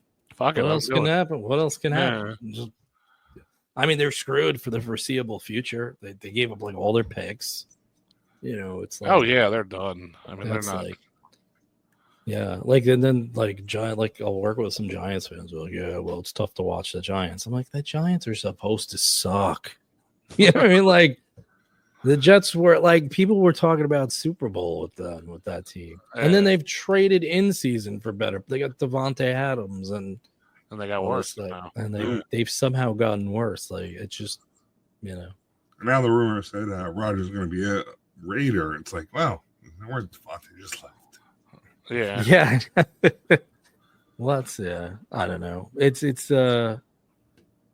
I would like to say it's like, I don't know. It's just funny to root for a team sometimes. You're like, yeah, well, this is what I expected to happen eventually. I mean, come on. I mean, ain't gonna go bad. I root for the Bills. It's like, maybe this year. Probably not. Yeah. Well, they're in a better Break my spot. heart 30 seconds before you're going to get to the Super Bowl. Yeah. I don't know.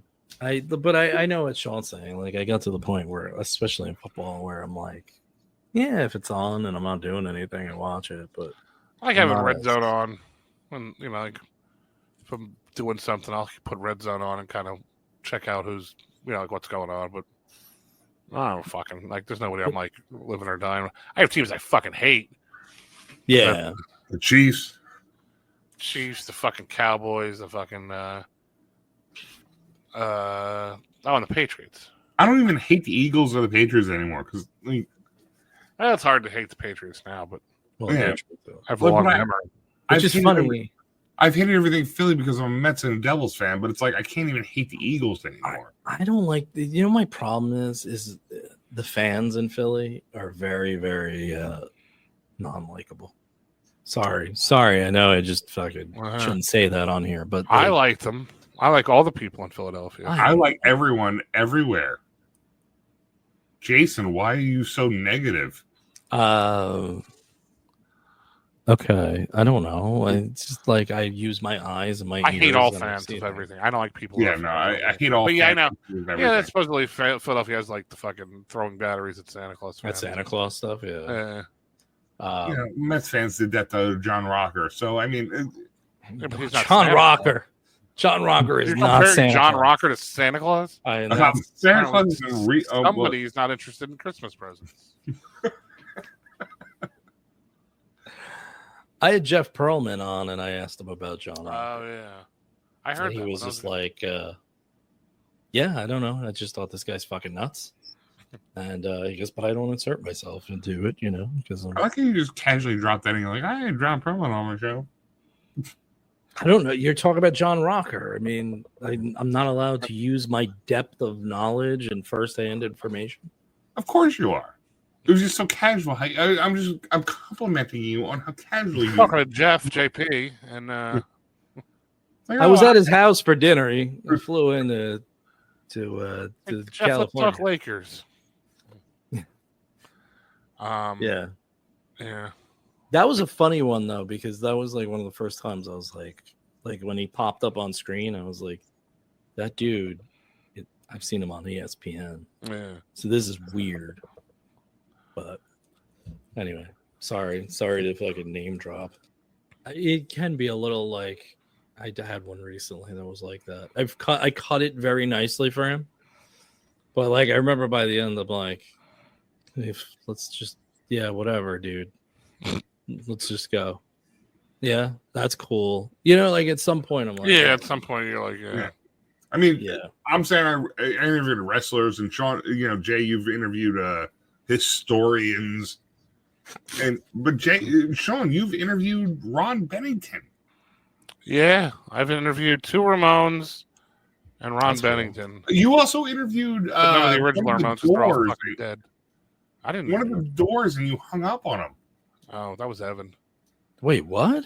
Evan hung up on Ray Manzarek like twice.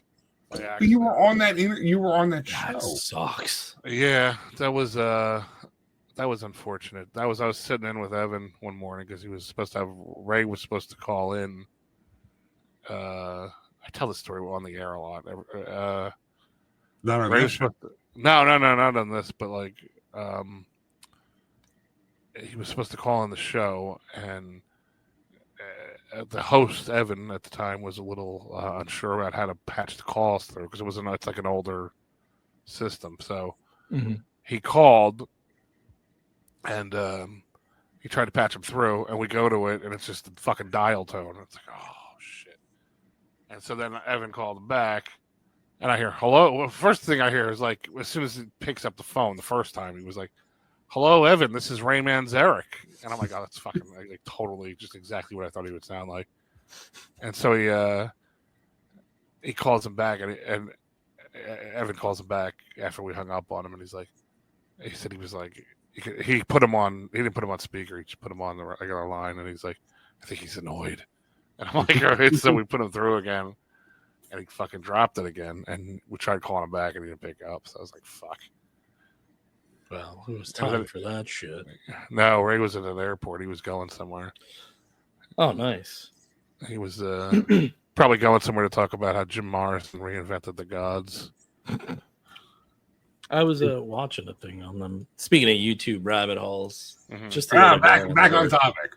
Yeah, I was wondering when we were gonna get back. That wasn't even on purpose, but yeah, there was like who did it? Mr. Beat was doing some because he does like a music station now too. Right.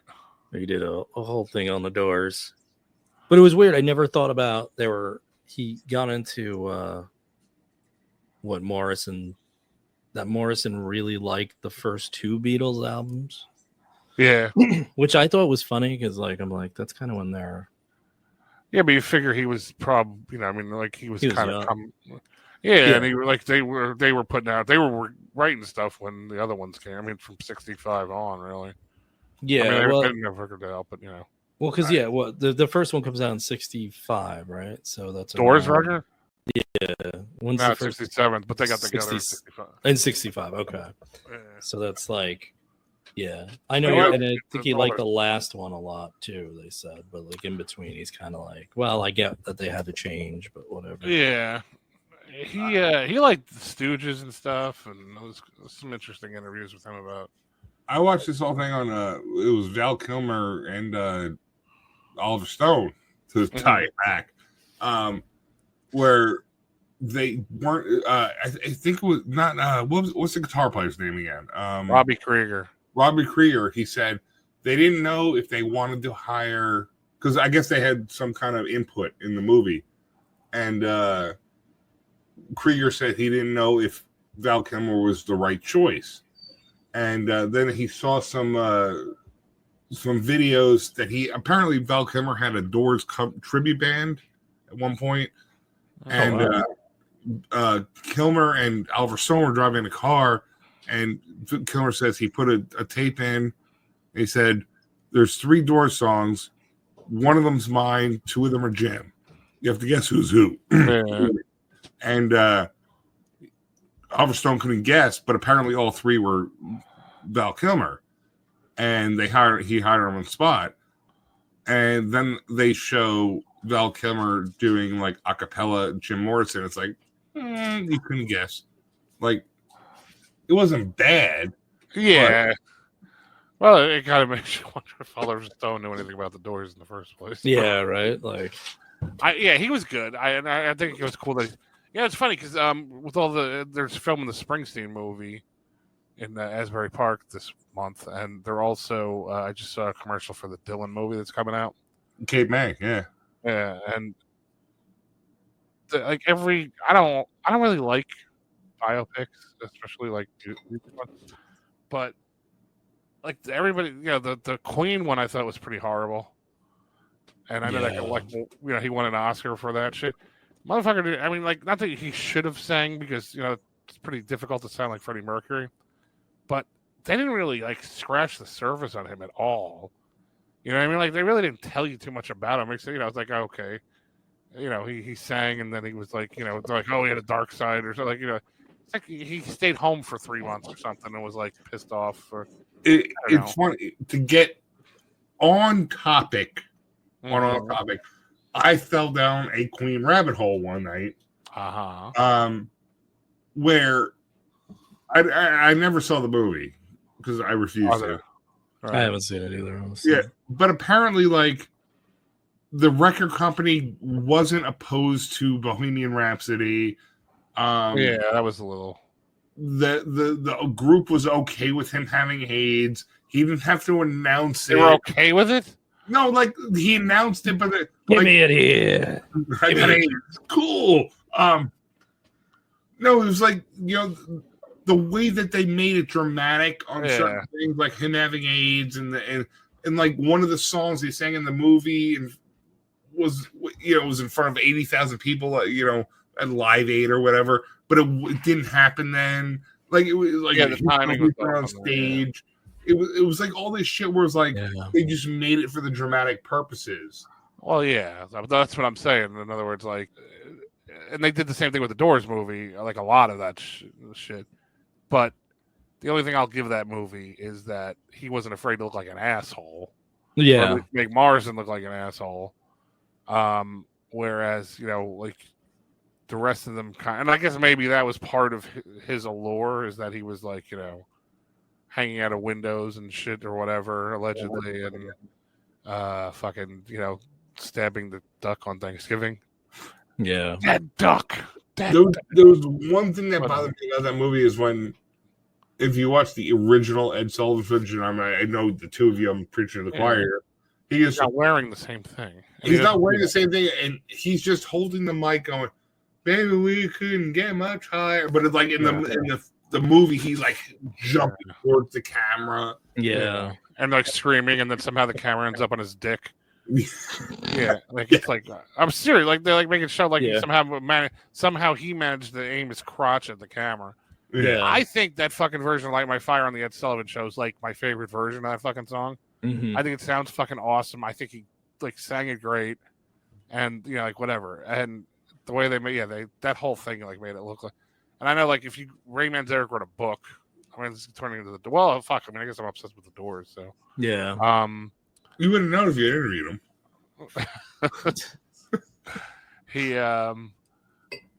Ray Manzarek's book is a lot of like, did you even see the Ed Sullivan performance, Oliver? It's like him answering Oliver Stone's movie. Like a lot of like, it'll just be sidebars where it's like, did you ever even listen to L.A. Woman, Oliver? You would know that this isn't like Jim Morrison wasn't so, like in other words, he wasn't so over the top and oblivious to stuff. Like, all right, dude. It's like, dude, let it go. Did you happen to catch the Elvis movie? I did not. I don't know why either, because I've seen parts of it. I heard it good. So I think it could have been really good. I think that the kid Austin Butler does a really good job of being Elvis in the movie. Fuck him, because he's like, I can't do a non-Elvis voice anymore. It's like, you're not that good of an actor. Well, he said the Elvis voice ruined his voice. Yes, I did hear that. He said that. He didn't have a problem in Dune 2, but whatever. Sorry. That's just it's a little too much spectacle for me. Like they tried to make it very like it's the 50s and all this stuff and the 60s, but like do these really like glitzy scenes, like, you know what I mean, like where like Boz Luhrmann. Yeah, it's just a little too theatrical and it's a little fast for me, although there's like interesting parts of the story. I never thought of Elvis never going on a world tour before. Like I was like, oh shit. He played Germany, I think, right? That was it, I think. Well, he was in Germany when, but I think he went there for something or London. Well, he was in the army, wasn't he? That's where he met. Yeah, but I think there was something like I want to say in the early 50s, not the early 50s. I mean before he was in the army, but I don't remember. I thought he went to Europe once for some shows, but maybe I'm completely wrong. So the way the movie puts it, he was supposed to, and he told Boz Luhrmann is the name of his manager. Basically, oh no, that's the director. That's the director. Oh shit! What's his manager? Colonel Tom Parker. Colonel Tom Parker. Oh, Jesus, Boz Luhrmann. It's getting a little late.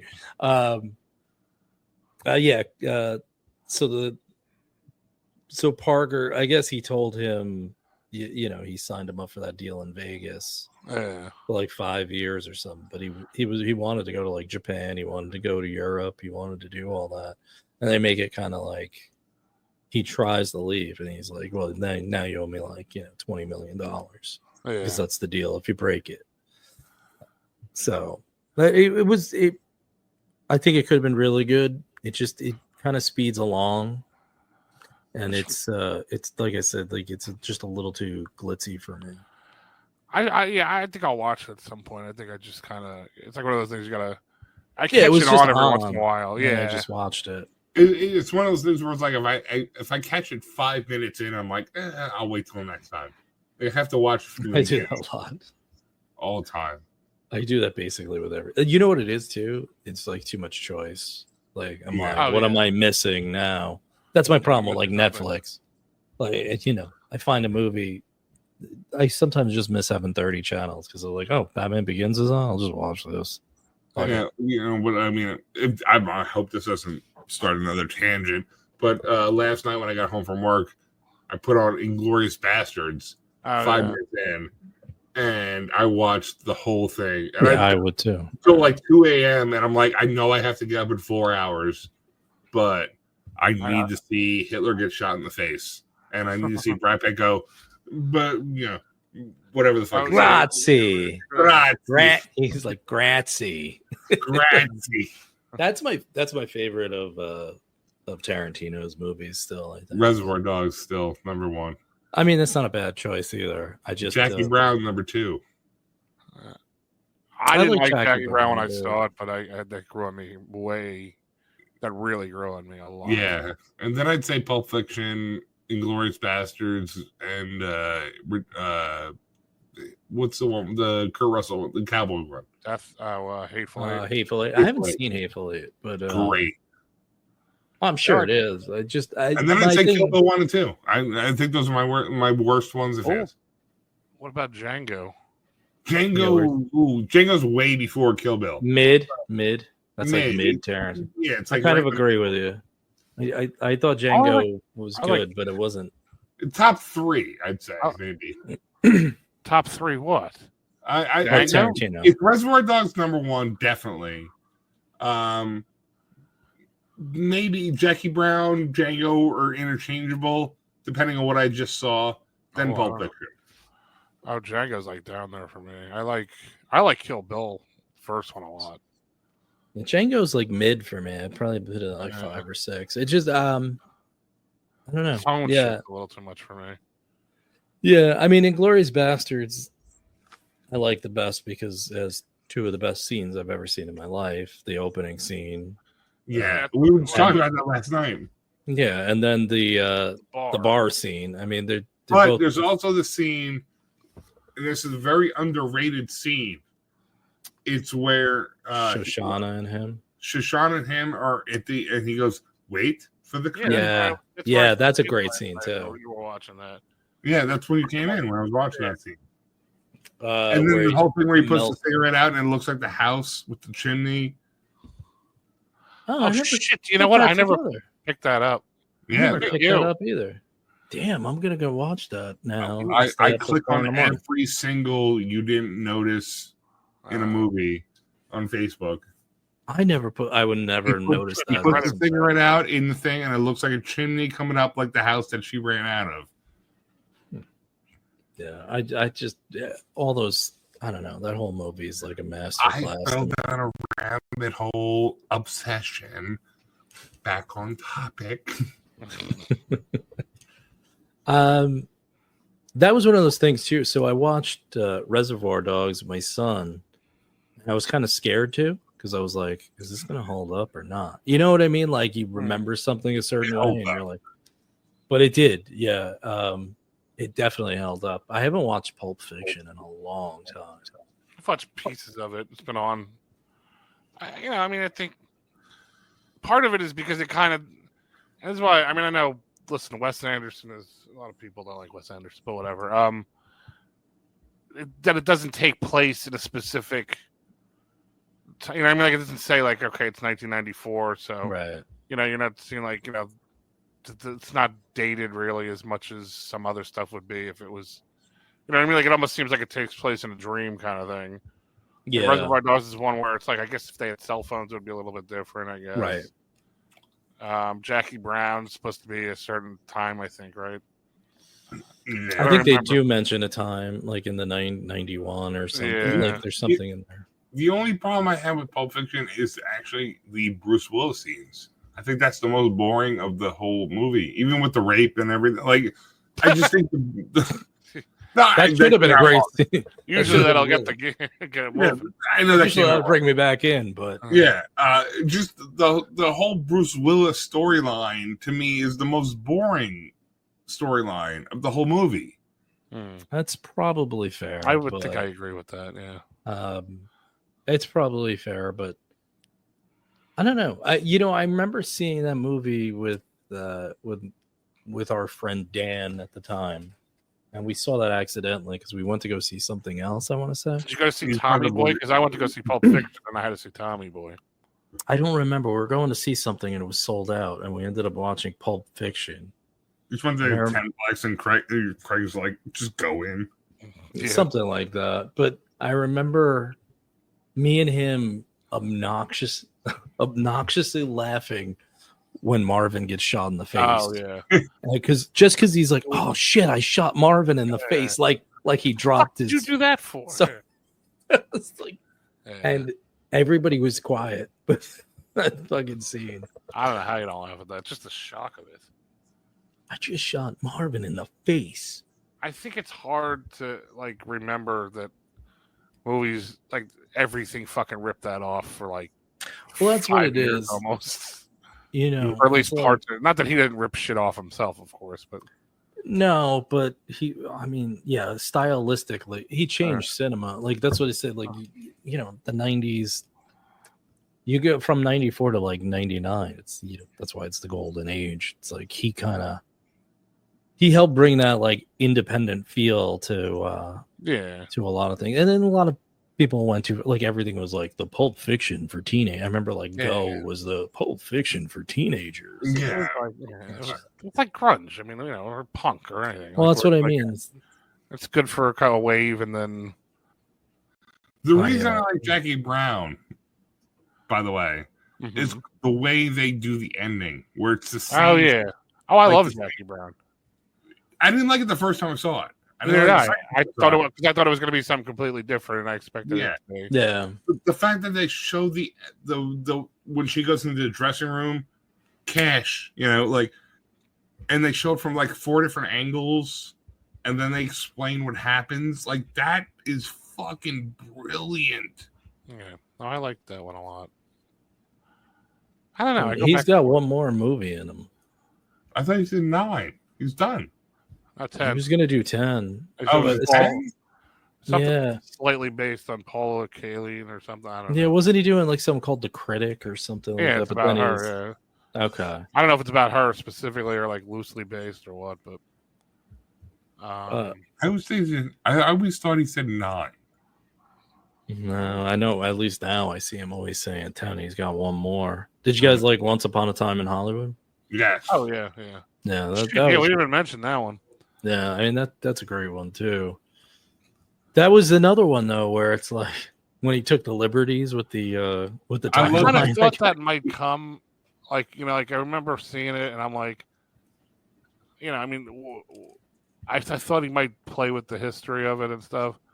I don't know what that did, for it either way, except to kind of, because it seems like that was throw you off. Yeah, but I mean, I also think it was he loves that fucking late 60s kind of kitsch cowboy movie shit, and then it was the hippies were kind of coming in with their own shit, and I mean, so it was almost like a metaphor, I guess, for that kind of thing that he's setting them on fire and destroying them, but I liked it. I mean, I really liked that movie. Yeah, those are probably the last two, I would say, true movie stars left too. Right? Like Brad Pitt and. I'll tell you another one, and it's. I was thinking about it today because I watched something this weekend, and I can't remember what the fuck did I even watch with this dude, and I didn't even like it, and I was like, but that guy Sandler. Sandler's a fucking movie star. I don't like everything. I don't like a lot of things he does. I don't rush out to see his movies, but people do, and he obviously has some kind of. I mean, he gets a amazing deal with Netflix or whatever to make the same movies. I'm a movie 20 minutes from you. I know. Yeah, they were talking about that. Where the hell was I? Well, the other night I was somewhere. They said, yeah, it's 20 minutes from me. But I mean, he's a real actor when he wants to act too. Yeah. I actually think one of my favorite, obviously, Billy Madison and Happy Billy Gilmore. Madison's, his first like 2 or 3. But Billy Madison, I love That's My Boy. That's what was fucking on, and I saw that once and I hated it, and it's still it's a terrible movie, but it's really fucking funny. It's awful. It's a terrible movie, but it's fucking hysterical. Yes, I'm feeding you lines now, aren't I? Yes, you are.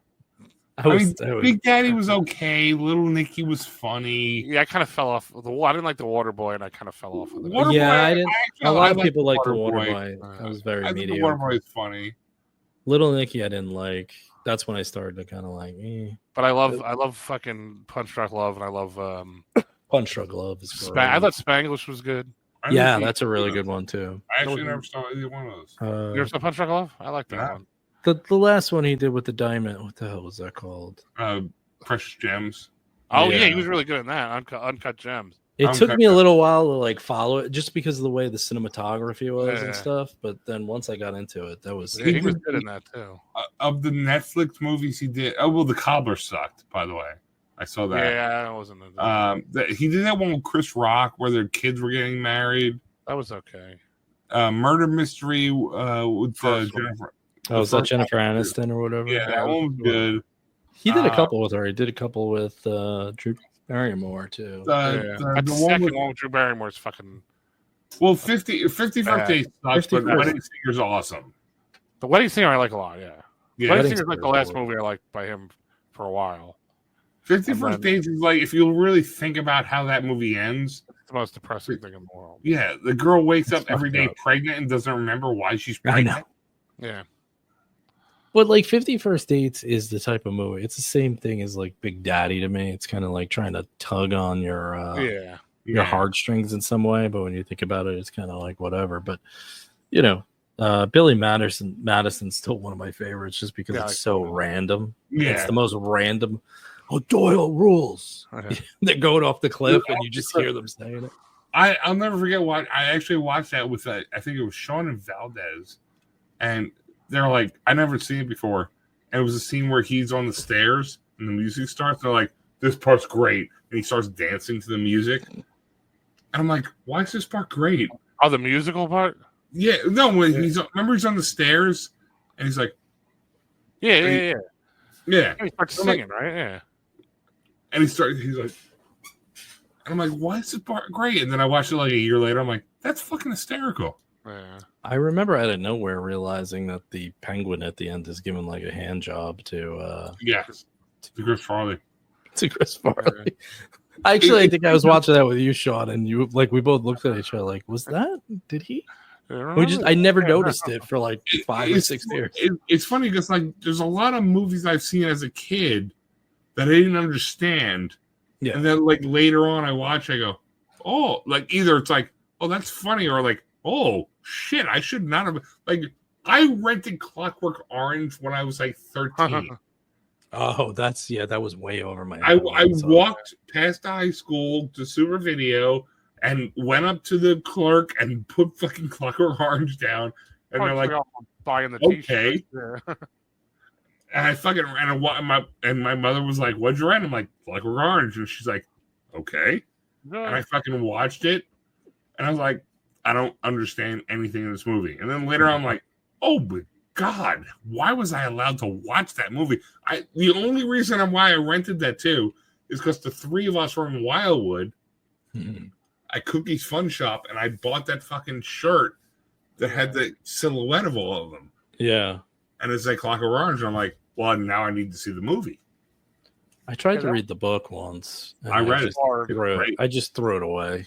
The book is great because it has an extra I'm not one of these like, oh, the book's better, because the movie's better. But the book has an extra chapter.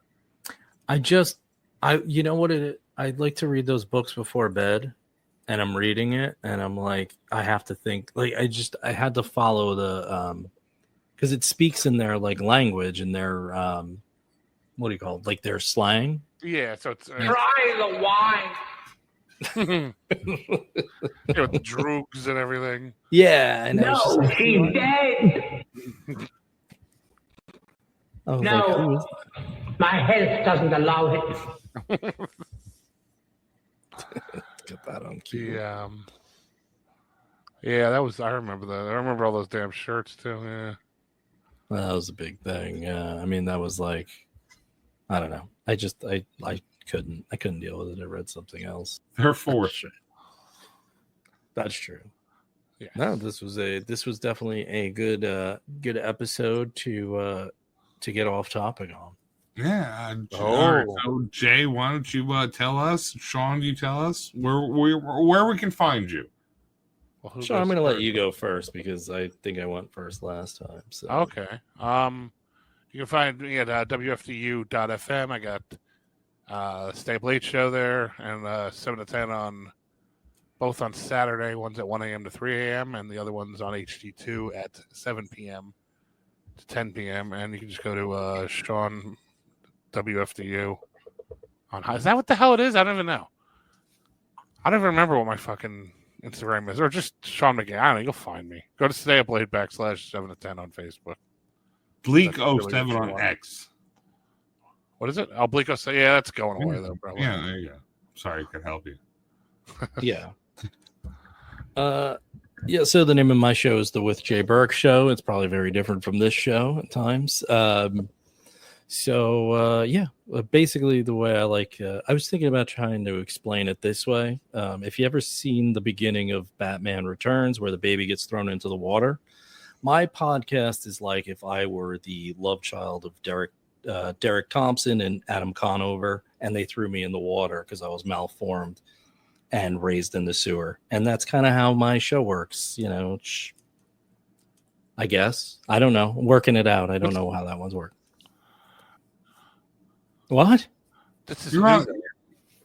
You know what? All right. Well, I'm tired. You can find me also at anywhere you listen to your favorite podcasts, Spotify, Podbean, whatever. You can find me on TikTok, jburke17. You can find me on Twitter or X, I don't even remember. I think it's Jay Burke Show, and that's my Instagram. I don't care anymore. Just whatever. Look at me. Just find me. Just find me. Just look up Jay Burke and just follow everything. There's nobody else named Jay Burke in the world, so nobody cares. You can find me at Obsolete Mule 256 on all streaming platforms, all social media, including Blue Sky.